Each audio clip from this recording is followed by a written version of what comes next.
Hello ইয়ারো, কেমন আছো? আমি মোটেও ভালো নেই। বিকজ এই দেখছো আমার পেছনে, এখানে আমার বাবা শুয়ে। আজকে এমনি দিনটা প্রচন্ড হেভি গেছে। একে গরম, তারপরে ঘরের অনেক কাজ ছিল, কমপ্লিট করেছি।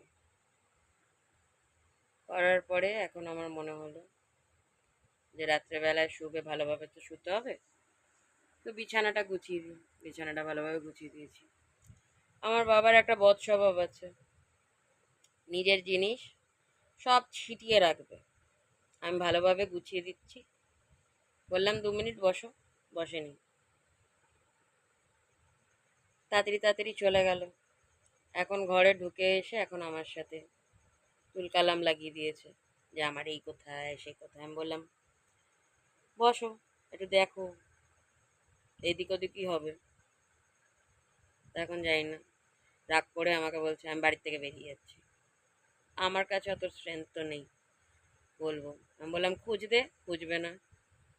আমার এত শরীর খারাপ, তার মধ্যেও আমি করে দিচ্ছি, সেইটুকু আর বেয়ার করে না, বোঝার চেষ্টাও করে না। তাও চেষ্টা করে বললাম যে দেখো। এখন ঘর থেকে বেরিয়ে বাইরে কোথায় টিং টিং টিং টিং করছে। কি বলবো বলো তো, তোমরা আমায় জানো, আমার কাছে এর উত্তর নেই।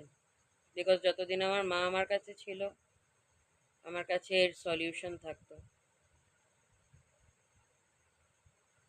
আমার বাবা খুব স্টাবার্ন, আর কোনো কথা শুনতে চায় না। যে জিনিসটা বলবে সেই জিনিসটাই তখন করে দেখাতে হবে, তা করতে হবে, না পেলে মাথা তুলে, পুরো বাড়ি মাথায় তুলে নেবে। এখন বললাম, ঘর থেকে উঠ করে বেরিয়ে গেল, টাইম হয়ে গেছে এখন ডিনার করার। আমি যে কি করব আমি এখনো জানি না। বিকজ সত্যি বলতে আমার মা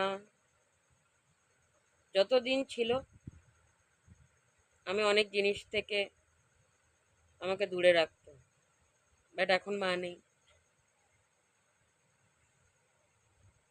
অনেক জিনিস ডিফিকাল্ট হয়ে ওঠে,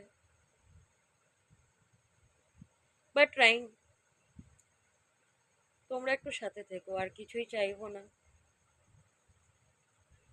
ব্যাপারটা হয়তো আমি খুব এলাবোরেট করতে পারছি না, বাট যতটুকু পারছি বললাম। একটু পরে আরো কিছু দেখবে, এছাড়া আমার কাছে সত্যি কোনো অপশন নেই। চলো বাই।